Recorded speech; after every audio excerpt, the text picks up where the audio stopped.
Hola a todos, ¿cómo están? Mi nombre es Alejandra de Apologéticos. Primero que todo le quiero dar las gracias a Alba por haberme invitado hoy a compartirles este testimonio y vamos a ver un poco sobre cuál ha sido mi historia con Dios, qué es lo que Él ha estado haciendo conmigo y al final vamos a hablar un poco sobre este apostolado que Él me ha estado permitiendo realizar en redes sociales.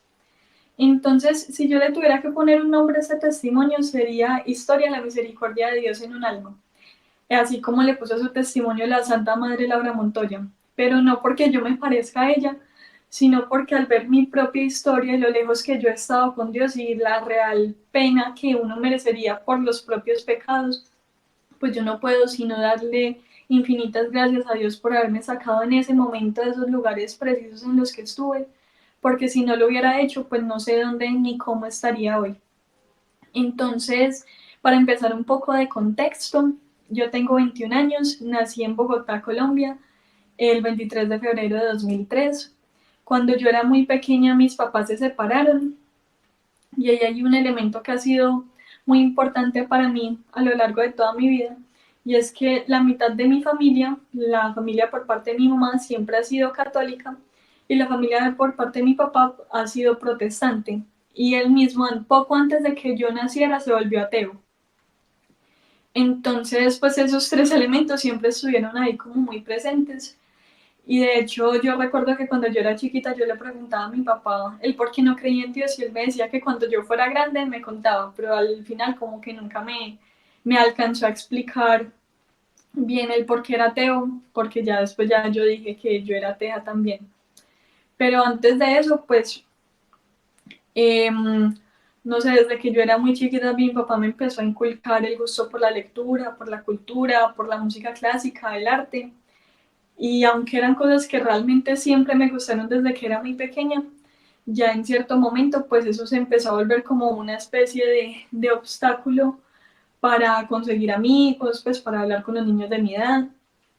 Entonces, pues en ciertos momentos, pues creo que sí llegué a experimentar lo que hoy le dicen bullying, pues eh, también porque mi colegio era un colegio de niñas, entonces a veces en esos colegios pues esos temas se suelen dar más fácilmente. Mm, Otro elemento que era muy importante en ese momento de mi vida, pues cuando tenía como 12, 13 años, es que yo analizaba mucho a las personas que decían ser católicas que estaban a mi alrededor. No solamente en mi familia, sino muchas personas en el colegio en el que yo estudiaba, pues muchos elementos a mi alrededor, y es que yo veía que muchas veces se predicaba una cosa pero se hacía otra. Pues yo a veces veía mucho en las personas, no sé, mucho materialismo. A mí como el tema de la hipocresía es algo que desde que era pequeña me ha afectado mucho. Entonces yo veía como esa incoherencia en muchas personas a mi alrededor. Y luego veía, por ejemplo, a mi papá, pues que era ateo, y yo veía que él no era necesariamente mejor que las otras personas que yo estaba viendo, pero que por lo menos pensaba yo, pues era más profundo, porque si leía, le gustaba la cultura, bueno, esas cosas que les acabo de decir.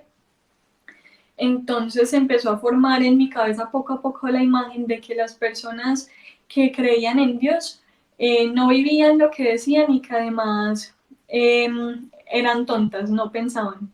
Y por otro lado, que la gente que no creía en Dios, pues sí era profunda, sí pensaba, sí era inteligente. Entonces esta idea fue creciendo cada vez más y más y más en mi cabeza. Y a eso se le suma otro elemento, y es que precisamente como a los 13 años, eh, pues de hecho un poco antes, desde los 12, pues por eso que les acabo de decir de que no tenía muchos amigos y eso se empezó a formar dentro de mí como un odio, como una rabia que era cada vez más grande hacia todo lo que había a mi alrededor prácticamente. Entonces, yo en esa edad empecé a escuchar rock, pero en un momento ya ese rock se fue transformando en metal, en cosas más pesadas, y era por esta rabia y este odio interior que yo sentía hacia todos a mi alrededor y hacia mí misma. Y a los 13 años, esa rabia y ese odio se empezó a tornar hacia mí misma cada vez más y más y más por la incapacidad que yo tenía de ser como los demás, de conseguir amigos. Entonces, pues empecé también a hacerme daño, bueno, todo esto. Y poco antes de esto, no sé si era que yo había pensado como no, tal vez el problema será la Iglesia Católica. Entonces decidí volverme protestante, pues también un poco influenciada por esas personas de la familia de mi papá. Pero de todas maneras, los pocos meses que fui protestante, pues como que no vi que hubiera mucho cambio.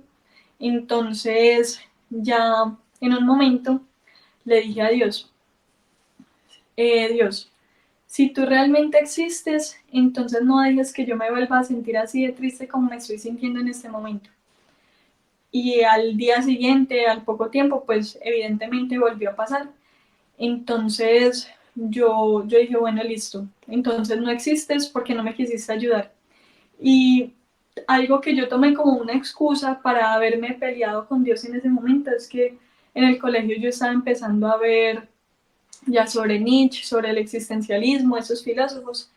Entonces yo tomé eso como una excusa para decir como, bueno, mi papá nunca me había explicado el por qué no creía en Dios, pero ya entiendo, ya entendí que Dios ha muerto, Dios no existe. Y por dentro siempre quedaba ese sentimiento de porque Él no me quiso ayudar. De hecho, yo recuerdo varias veces ya años después, ya cuando yo era un poquito más grande, que me preguntaban, ¿tú por qué no crees en Dios?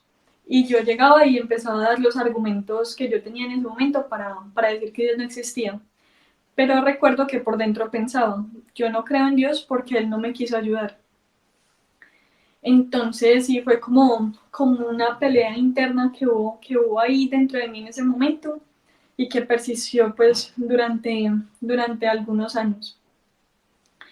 También otro elemento es que pues a mí no me dieron nunca como una catequesis entre comillas de explicarme bien qué es pecado, qué no es pecado, por qué, ¿cierto? Eh, Sino que yo tenía como una conciencia general de que había ciertas cosas que estaban bien, ciertas cosas que estaban mal y ya. Pero cuando yo dije que Dios no existía, fue como si se abriera una puerta para mí de, bueno, ya Dios no existe, entonces no importa lo que hagas, pues no va a tener ninguna consecuencia. Y algo más, que es algo que yo saqué más como del el existencialismo y de esos filósofos que empecé a leer y investigar desde ese momento, y es que yo empecé a pensar que como la vida no tenía sentido, yo le podía dar el sentido que yo quisiera. Y a veces yo le ponía a la vida sentidos más grandes, entre comillas, como, bueno, entonces conseguir dinero o ser exitosa o que me vaya bien en estas cosas y así. Pero durante gran parte del tiempo que yo fui atea, el sentido que tenía mi vida, pues el sentido que yo le ponía a mi vida era tener experiencias fuertes. Porque, como ya les decía, yo tenía ese vacío y esa tristeza y incluso ese odio y ese rencor dentro de mí, que obviamente cuando yo me volví atea no desapareció. Obviamente desde ese momento pues no empezó sino a crecer y crecer y crecer cada vez más. Entonces yo dije, el sentido que va a tener mi vida va a ser tener, o lo que voy a hacer con mi vida va a ser intentar tener estas emociones fuertes, estos sentimientos fuertes que me hagan desaparecer, así sea por un momento, ese vacío que tengo dentro. Entonces, pues esto empezó así desde los 13 años más o menos. Eh, ya al final de los 13, pues bajé de peso. Entonces me di cuenta de que sí le podía gustar a más niños, entonces empecé a tener novio. Eh, También aquí quiero señalar un elemento pues que creo que es importante y es que pues no nos podemos desconectar del tiempo en el que cada uno vive, ¿cierto? Y el tiempo pues en el que yo he vivido, pues, y en el que viven la mayoría de los jóvenes hoy, es uno en el que tenemos mucho acceso e ilimitado al Internet. Entonces, por medio de las series, de las redes sociales, de lo que se nos muestra, se van normalizando ciertas cosas que en realidad no son normales. Entonces, desde que yo era muy chiquita, pues se me empezó a normalizar, pues que vivir cosas de la sexualidad, pues tan tempranamente era algo normal, que, no sé, que lo bueno o lo normal era tener alguna inclinación pues como distinta o muchas, o muchas cosas. Entonces yo empecé a pensar desde el principio que eso era lo bueno y que eso era lo normal. Y no era solamente yo, sino que mis amigas, las personas a mi alrededor, pues consumían exactamente el mismo contenido. Entonces ya entre todo ese círculo se va empezando a pensar, pues esto es lo normal, entonces eso es lo que hay que vivir. Y el que no viva de esta manera, pues está haciendo algo malo o no, no es cool, pues. Entonces, estas cosas, pues, sí las empecé a vivir, pues, como a esta edad.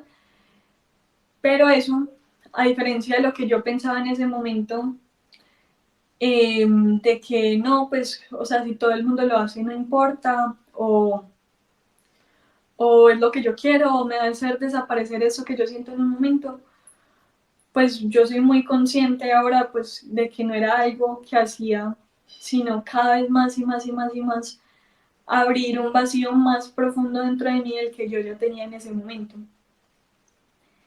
Eh, Sí, porque esto iba creciendo cada vez más y más y más y más, sumado a otro elemento que también quiero señalar, pues que tiene que ver con el uso del Internet a esas edades tan tempranas, y es que en muchas series, en muchas películas o en muchas publicaciones en redes sociales, lo que yo me di cuenta es que se romantiza incluso el hecho de estar triste o de estar mal. Pues no es sino pensar en series como 13 Reasons Why, pues series así en donde lo que parece que fuera como lo cool, entre comillas, es como el estar triste o el tener algo malo o algo así. Entonces,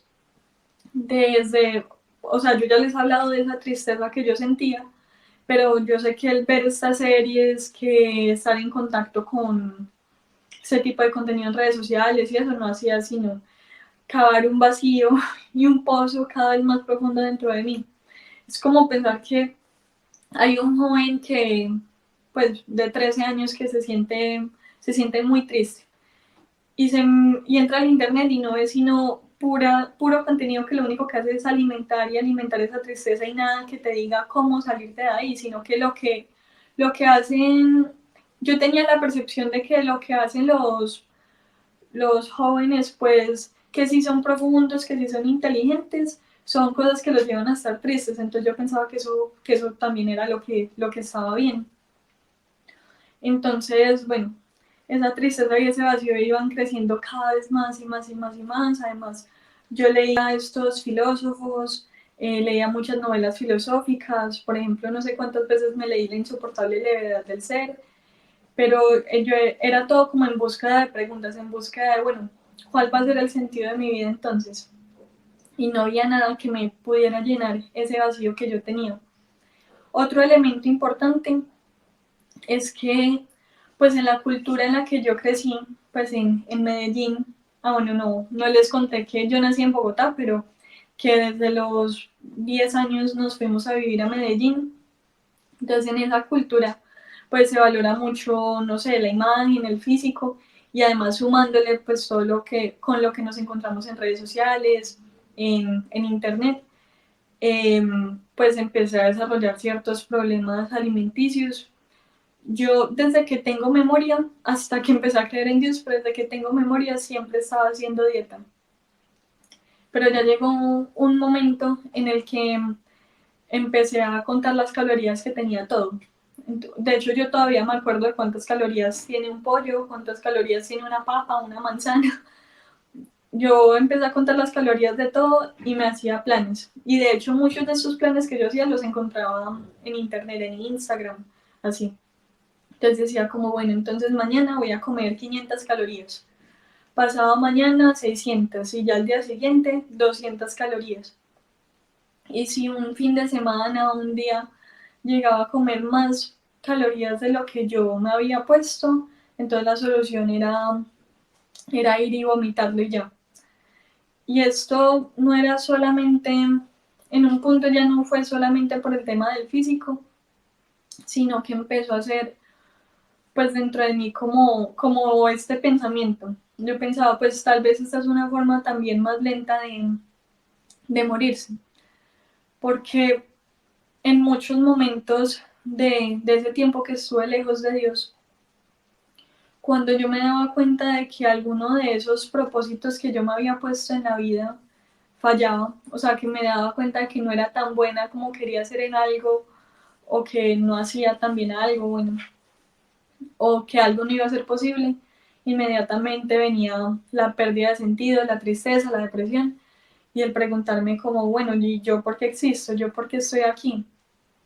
Pensaba algo completamente equivocada, pero entonces pensaba como, bueno, no importa si yo existo o no existo, si yo vivo o no vivo, entonces puedo sencillamente morirme, dejar de existir y ya. Eh, de hecho, recuerdo un momento muy concreto en el que de verdad yo me pregunté como, bueno, ¿y por qué no ahora? Pero, pero bueno, pues gracias a Dios, pues no, no sé bien por qué, pues no hice nada, pues. O sea, nunca tuve un intento, pues, de quitarme la vida, nada así. Pero sí tenía muy constante ese pensamiento de para qué vivir, para qué estoy aquí. Entonces, pues, el tema de los problemas alimenticios, pues en muchos momentos sí estuvo ligado a eso. También, como les dije, desde el principio, pues yo siempre he valorado mucho el arte, la belleza, eh, pues la lectura. Entonces muchas veces yo me podía encontrar con un paisaje hermoso y yo pensaba como, wow, sí, es algo muy bello, pero está vacío, no tiene sentido. Entonces, pues bueno, de cosas en las que caí, pues no les voy acá como a decir explícitamente muchas de ellas, pero en sí, pues les puedo decir que todo menos consumir drogas. Porque yo me acuerdo que en el momento justo en el que lo iba a hacer, yo pensé, mi mamá se va a dar cuenta y me va a echar de la casa y salí corriendo. Y salí corriendo porque yo pensaba como, puedo hacer de todo con tal de que mis papás no se den cuenta. Pero con tal de que ellos no se dieran cuenta, ya de ahí adelante, pues lo que fuera. Entonces, ¿por qué digo esto? Porque me he encontrado pues con muchas personas que piensan que por los pecados que tienen, no sé, porque se ven a veces como muy grandes, piensan que ya no se pueden acercar a Dios, pero la verdad es que San Francisco tiene una frase que me gusta mucho, que me parece muy linda, y es que él dice que Dios lo escogió a él como el más miserable de todos los gusanos para manifestar en él como su misericordia. Y eso es lo que él hace con cada uno de nosotros, o sea, es que Dios puede hasta cambiar al mayor de los pecadores y no importa qué tan grandes sean los pecados con los que vayamos a Él, Él siempre los va a perdonar y Él siempre nos va a acoger, con tal de que nosotros realmente nos decidamos a cambiar de vida. Entonces, bueno, más o menos esta era mi vida hasta los 17 años, hasta que el 2019, justo antes de que empezara la pandemia, eh, mi mamá y mi padrastro como que, bueno, mi padrastro se fue a vivir a Bogotá por temas de trabajo y venía a Medellín los fines de semana.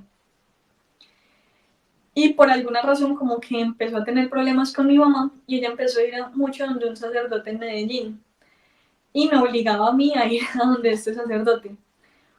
Ese sacerdote pues no es el exorcista, pero sí realiza como algunos, sí le ayuda a veces a personas que necesitan alguna liberación, que les han hecho brujería, pues algo de este tipo. Entonces, bueno, mi mamá empezó a ir mucho donde él y un día después de misa, él no sabía quién era mi mamá, él nunca había hablado con ella, ellos no sabían nada, pues el padre sobre ella. Y mi mamá llegó y le mostró al padre una foto. Y en la foto salía mi padrastro, mi hermanito, ella y yo. Y el padre miró la foto y dijo, ¿este señor es su esposo? Y mamá dijo, sí. Él está en adulterio. Y mamá se quedó como, ¿qué? ¿cómo así? Y cuando nos dimos cuenta de que efectivamente mi padrastro tenía a otra persona, pues en ese momento en el que pasó eso de la foto, pues de que el padre dijo que estaba en adulterio, pues él ya estaba con la otra persona. Entonces a mí eso me pareció muy raro. También el 31 de diciembre de ese año de 2019 nos tomaron una foto a mi hermanito que estaba acá, a mi mamá en la mitad y a mí a este lado. Y en las fotos mi mamá tiene la mano así y literalmente sale una mano cogiéndole la mano a mi mamá, pues la mano se ve como borrosa y lleva como un cuerpo que está como borroso y brillante y se le ve como una cabeza. Entonces yo me acuerdo yo siendo atea mirando esa foto y yo miraba el piso, yo miraba todo y yo decía, esto no puede ser un efecto del movimiento, no entiendo esto, de dónde salió esto, por qué quedó así. Eh, entonces esas cosas me empezaron a hacer pensar que por lo menos sí había una realidad espiritual, o sea, sí tenía que haber algo más, pero de ahí que fuera la iglesia, menos la iglesia católica, que fuera el cristianismo, pues ya estaba como muy lejos para mí. Eh, pero entonces me empecé a preguntar desde ese momento como, bueno, pues, pero ¿cómo será esa realidad espiritual y eso? Pero luego entré a 11 en el colegio y se me olvidó todo porque pues yo tenía muchos amigos, yo era dentro de mi salón, que en mi colegio éramos solamente 11 por salón, pues en mi salón éramos como 10.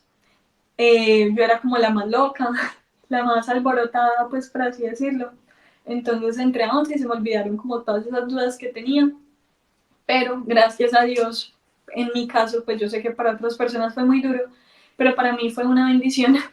Llegó la pandemia. Y yo digo que a mí me sirvió mucho porque yo necesitaba alejarme de todo ese entorno en el que yo estaba para poderme preguntar realmente si Dios existía o no y eso qué tenía que ver conmigo. Pero antes de llegar ahí, pues los 2 primeros meses de la pandemia yo estuve con mi papá que vivía en Cali, porque pensábamos que la pandemia iba a ser más corta, o sea, pensábamos que el encierro iba a ser más corto.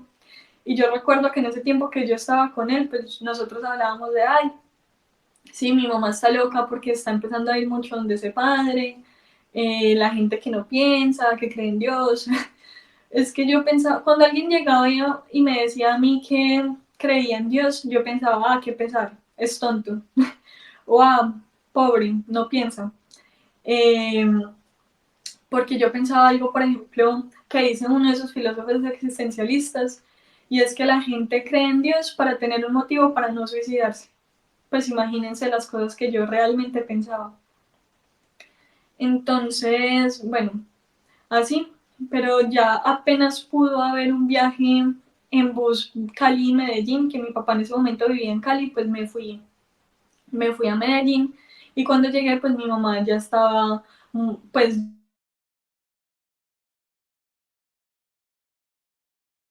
mi mamá ya estaba yendo a grupos de oración, estaba hablando mucho con este sacerdote, entonces ahí pues me empecé a encontrar con algo que me llamó mucho la atención y es que empecé a ver que habían personas que creían en Dios que no eran tontas.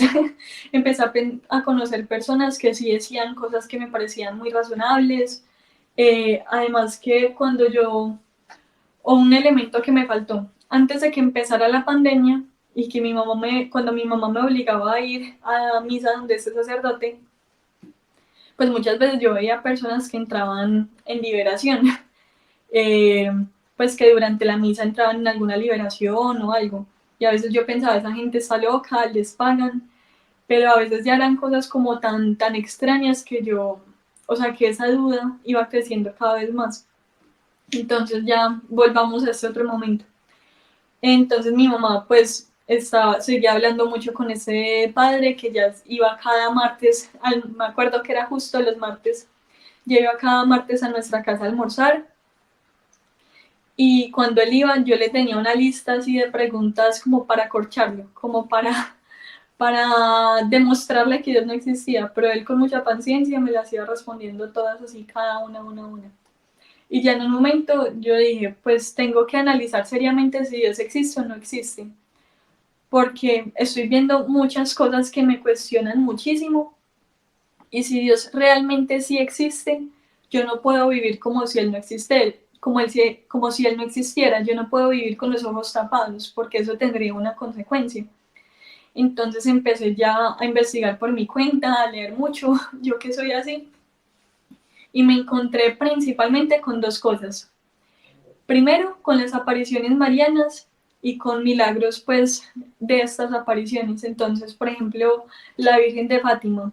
A mí esta aparición me parece increíble porque, pues, para los que no conozcan la historia, la Virgen se le estaba apareciendo a tres pastorcitos en Portugal y les dijo que le dijeran a la gente que el 13 de octubre de ese año fueran a un lugar específico porque iba a haber un gran milagro. En ese momento llegaron aproximadamente 70.000 personas al lugar donde iba a ocurrir el milagro y esas 70.000 personas vieron que el sol empezó a acercarse, a alejarse, a moverse, a cambiar de color y que era tan impresionante que la gente pensaba que se iba a acabar el mundo y empezaron a confesar sus pecados en voz alta. Y es tan cierto que es algo que realmente pasó que al día siguiente la noticia salió publicada en periódicos comunistas de la época. Entonces, pues yo me di cuenta, por ejemplo, de esto, que es algo que pasó el siglo pasado y no en la Edad Media, por ejemplo, que nos hablan a veces de cosas de la Edad Media y nos parecen más difíciles de creer. O, por ejemplo, también me di cuenta de la Virgen de Garabandal, que hubo un día en que también tengo entendido que avisaron que iba a haber un milagro, y fue que una de las niñas iba un ángel a darle la comunión a las niñas, ¿cierto? Obviamente nadie más veía al ángel ni a la comunión, pero un día, cuando el ángel le estaba dando la comunión a una de las niñas, la comunión se hizo visible en su boca. Entonces, pues de eso también hay videos y eso, entonces eso me empezó como también a cuestionar mucho. Y lo segundo con lo que me encontré fueron los milagros eucarísticos, que a mí es algo que me parece completamente impresionante, porque para alguien que no crea, es completamente absurdo pensar que Dios está en un pedazo de pan.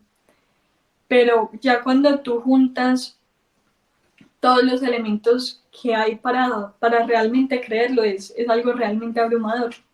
Para los que no sepan qué es un milagro eucarístico, los milagros eucarísticos ocurren cuando hay alguna clase de milagro que confirme la presencia real de Jesús en la Eucaristía.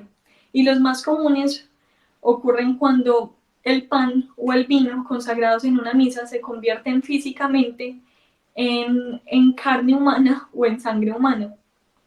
Entonces, en el caso, por ejemplo, del pan, muchas veces han encontrado que esa hostia consagrada, ese pan, se convierte en un tejido humano y examinan ese tejido y se dan cuenta de que hace parte del corazón de una persona y que siempre es el mismo tipo de sangre, siempre es ave en todos los milagros eucarísticos del mundo y que eso concuerda también con la sábana santa, por ejemplo, o con las imágenes que lloran como el Cristo de Cochabamba en Bolivia.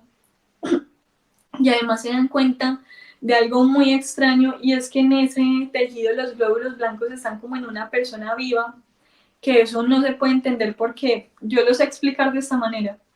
Cuando tú te cortas, aproximadamente una hora después, los glóbulos blancos es como si se hubieran muerto, entre comillas. Yo no sé explicar bien con los términos técnicos. Pero en los milagros eucarísticos se dan cuenta de que pasan años y años y años y años y los glóbulos blancos siguen vivos, como para decir que es un pedazo de carne viva. Además se dan cuenta de que hay sustancias que están presentes cuando una persona está padeciendo mucho estrés o que hay signos de asfixia y los crucificados mueren de asfixia porque sus pulmones colapsan sobre su propio peso.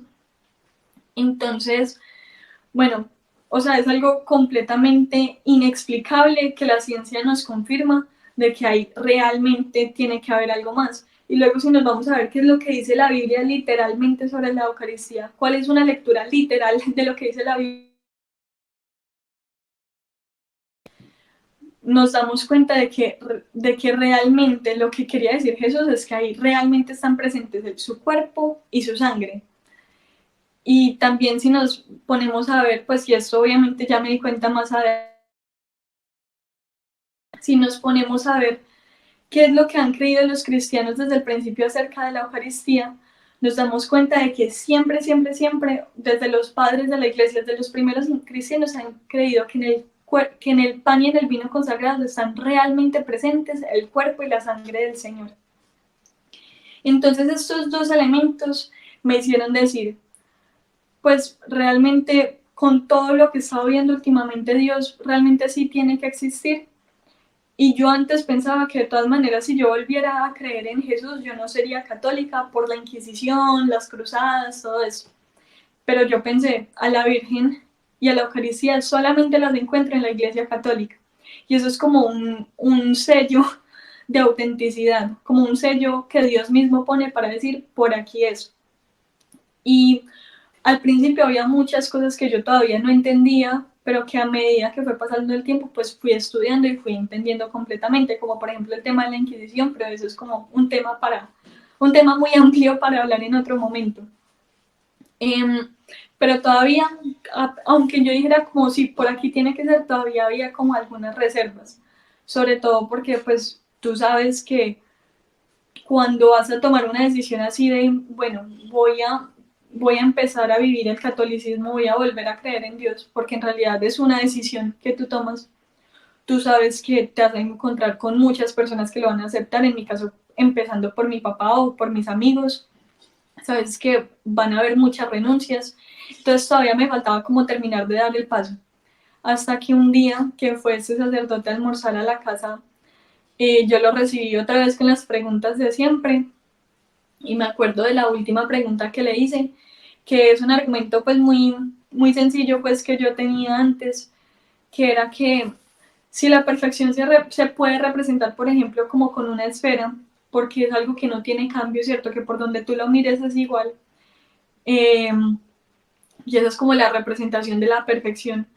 Pero tú ves, y Dios tuvo un cambio porque Dios decidió crear, o sea, tuvo un deseo o una necesidad, entonces Dios no es perfecto y entonces no es Dios.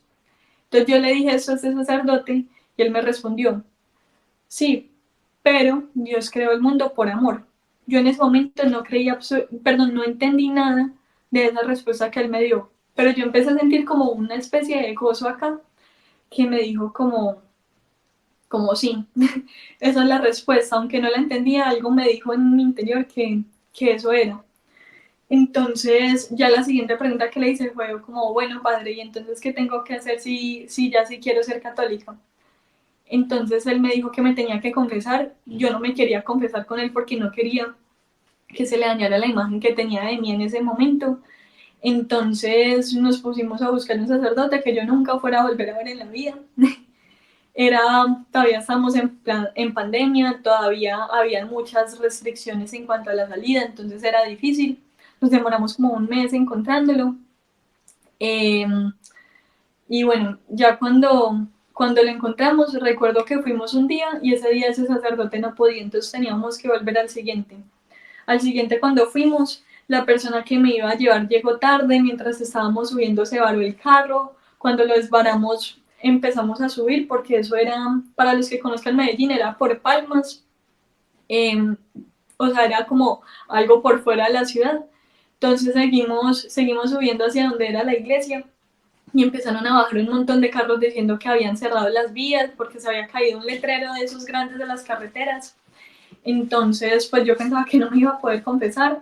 Ya cuando llegamos había empezado la misa, entonces me tuve que confesar luego de la misa y el padre estaba de afán, pero yo le dije, no, padre, pues están pasando cosas muy raras, qué susto, confiéseme. Pues digo cosas muy raras por todos esos problemas que estaba viendo en el momento para llegar ahí. Pero bueno, me pudo confesar y eso fue el día de la Virgen del Carmen. Eso fue un jueves. Y al domingo siguiente ya sí iba a ser como mi primera comunión real, entre comillas, porque era la primera en la que yo realmente iba a saber lo que estaba haciendo. Entonces, bueno, este sacerdote me la dio pues de una forma muy especial. Y cuando acabó la misa, él dijo que él había estado haciendo la novena a la Virgen del Carmen con unos escapularios. Y que cuando acabó la novena, un escapulario había quedado oliendo a rosas y que él ahí mismo había pensado, ay, se lo voy a dar a Aleja. Pero que en ese momento ya no estaba oliendo a nada, pero que yo supiera que el escapulario que me iban a dar a mí y había olido a rosas. Pero cuando me lo fueron a dar estaba oliendo impresionante. Y yo se lo mostraba a todo el mundo y a todos les olía muchísimo. Eh, pues me dijeron que lo pusiera ahí como en un altar y eso, y desde ahí pues como lo he tenido este tiempo, ya se van a cumplir casi 4 años, y yo lo cuento pues porque me parece algo realmente muy extraño, porque no es que siempre huela como si le hubieran echado algo, o que oliera mucho al principio y que luego se hubiera ido, sino que huele en momentos concretos cuando pasa algo relacionado con mi vida. Entonces les pongo un ejemplo, pues a veces podía estar triste, llegaba a la casa y estaba oliendo el escapulario. O a veces había una época en la que estaba yendo mucho al Santísimo a meditar en la Pasión de Jesús y llegaba a la casa y estaba oliendo a rosas el escapulario. Entonces por eso es que yo pienso que es algo que pues que sí es real, porque por esa conexión pues como que ha tenido. Y para mí ha sido algo muy bonito porque como yo ya les dije, yo me empecé a acercar a Dios sobre todo por el miedo y por la razón. Pero con esto que pasó fue como Dios diciéndome, yo también soy amor. Es como esta parábola, eh, pues como por ejemplo la del hijo pródigo, o eso que dice Jesús, que por uno que se convierte en más alegría en el cielo que por 100 justos. Entonces ahí fue donde yo realmente empecé como a experimentar ese amor de Dios. Y ya a partir de ese momento, pues ha sido un camino. Uno no puede decir que uno se convirtió, sino que uno empieza un camino de conversión, porque es un proceso que dura toda la vida en la que Él te va transformando para que tú te asemejes más a Él. En eso consiste la santificación, en la que no creen nuestros hermanos separados. Entonces, pues sí ha sido como un proceso de irme acercando más a Él, de irlo conociendo más, un proceso en el que Él se te va revelando, se te va pues revelando en el sentido en que se te va dando a conocer cada vez más. Y pues ya para ir terminando les quiero contar como la tercera parte de mi testimonio. Y es que a principios del 2022 yo empecé a meditar mucho sobre la pasión de Jesús en el Santísimo, y es ese momento que les estaba contando. Entonces, pues, primero, pues, a todo el que esté viendo ese testimonio, medita en la pasión de Jesús, porque yo creo que es el momento en el que tú más lo puedes, más y mejor lo puedes llegar a conocer, porque en esos momentos se ven como cosas muy esenciales de Él que realmente nos hablan, esos momentos de su pasión. Entonces, bueno, empecé a meditar mucho la pasión de Jesús, y ya en agosto de ese año fuimos a una misión con mi grupo de oración a Fusagasugá, que es una ciudad cerca de Bogotá. Yo recuerdo que después del primer día de misión, eh, no sé por qué teníamos que esperar al padre que nos estaba acompañando en esa misión como 2 horas en una iglesia, y ahí había una capilla del Santísimo. Y yo entré y me puse a llorar y no era capaz de calmarme, entonces me salí, me calmé y volví a entrar. Y cuando volví a entrar me volví a poner a llorar y ahí sí ya no me pude calmar.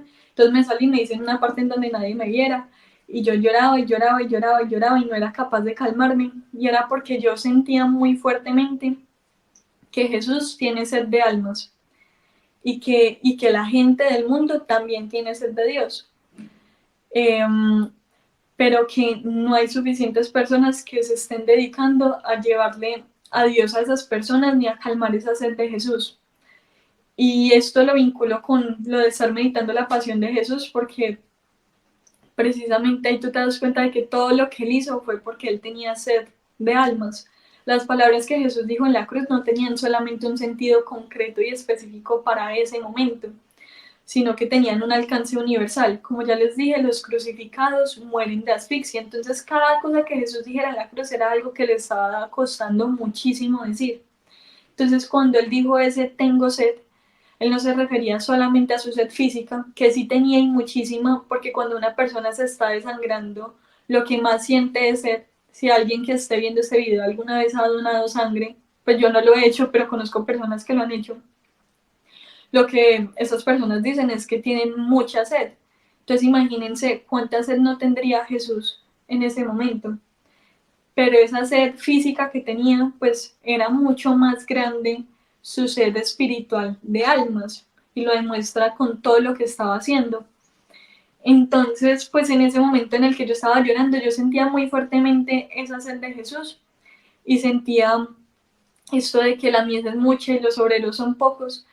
Entonces yo sentía que yo quería ser una de esas personas que dedicaran todos sus esfuerzos a calmar esa sed de Jesús. Ya cuando, o sea, el padre me tuvo que ir a regañar para que me calmara, decirme que alzara los brazos, que respirara, porque yo no era capaz de calmarme. Y ya desde que me calmé, hasta ese momento he tenido esa certeza de que lo que quiero hacer con mi vida es dedicarme a llevarle esas almas a Jesús y a llevarle a Jesús a todas las personas que tienen sed de Él, pero que no lo saben. Entonces, pues bueno, desde ese momento, o sea, se me empezó a hacer muy difícil. De hecho, desde antes ya lo era, pero desde ahí más. En la universidad, yo estaba estudiando Derecho. Eh, pues se me hacía difícil porque yo quería y quiero dedicar todos los esfuerzos a eso, a aprender cosas para sabérselas enseñar a otras personas que necesiten esos elementos para acercarse a Dios.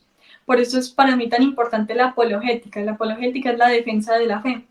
Y es porque yo todo lo que estudio o todo lo que aprendo no lo pienso para mí, sino que lo pienso en cómo lo puedo aprender yo para enseñárselo a una persona que tenga esta duda que le impida como acercarse a Dios. Entonces, pues ahí se me empezó a hacer muy difícil todo lo de estudiar derecho.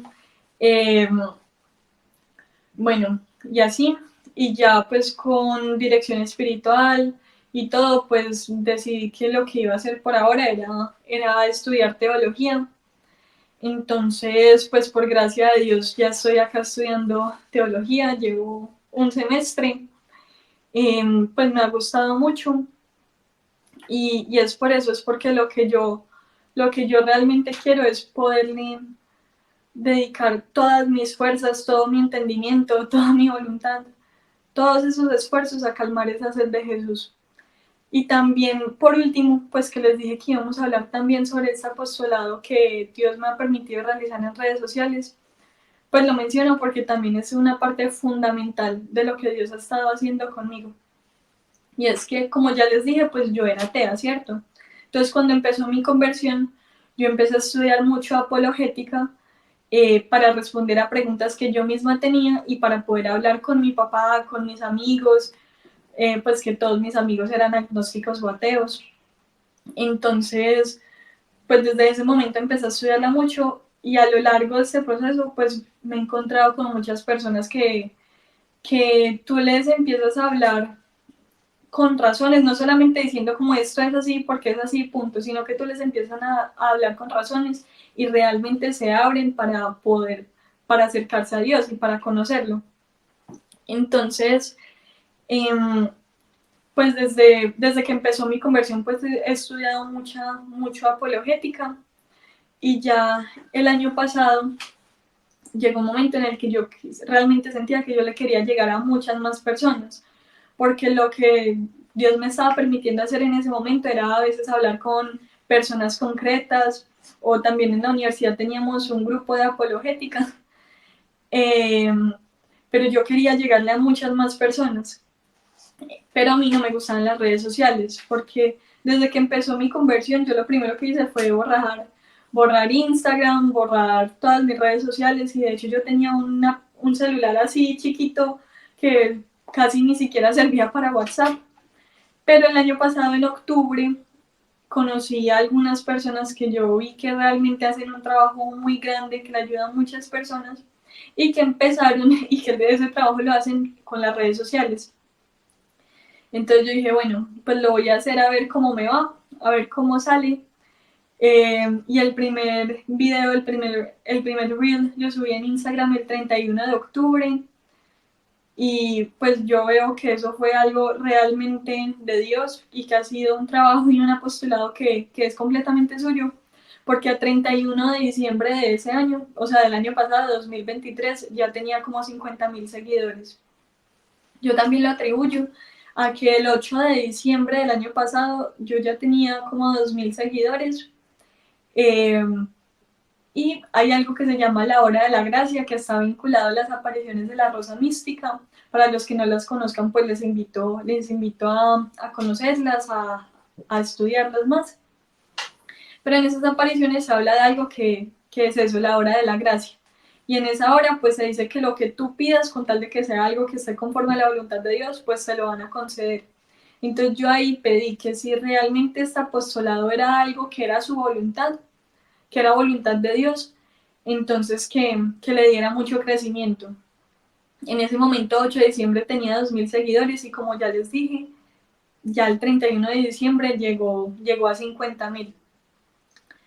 Entonces, yo digo que es algo importante porque es ver cómo nosotros seguimos sin ser perfectos, seguimos teniendo mil cosas que mejorar, seguimos siendo, o sea, obviamente todavía no somos santos, eh, faltan mil cosas, pero Dios se va aprovechando de nosotros si se lo permitimos para ser sus siervos inútiles. Y también aprovecho para decirle a todas las personas que estén viendo este video que si sientan algún impulso de empezar algún apostolado en redes sociales o algo así, les digo que lo hagan. Háganlo porque al menos a una persona le van a estar cambiando su forma de pensar o le van a estar entrando, así sea un poquito. Yo no espero que una persona tenga una gran conversión por haberse encontrado con mis videos o eso, pero como mínimo, para mí vale la pena todas las críticas que puedan haber, todo el esfuerzo, todo el tiempo invertido. Si a una persona le pueda dejar una duda, que más adelante la lleve a acercarse a Dios. Pero, pero incluso el Señor es generoso y nos hace ver que realmente Él se sirve de nosotros para hacer mucho más. Por ejemplo, un señor hace unos meses me escribió para decirme que se había visto mis videos y que después fue a confesarse después de mucho tiempo. Entonces, pues solamente por esa persona, porque una persona se confesara, ya vale la pena todo el esfuerzo que podamos dar o que podamos hacer.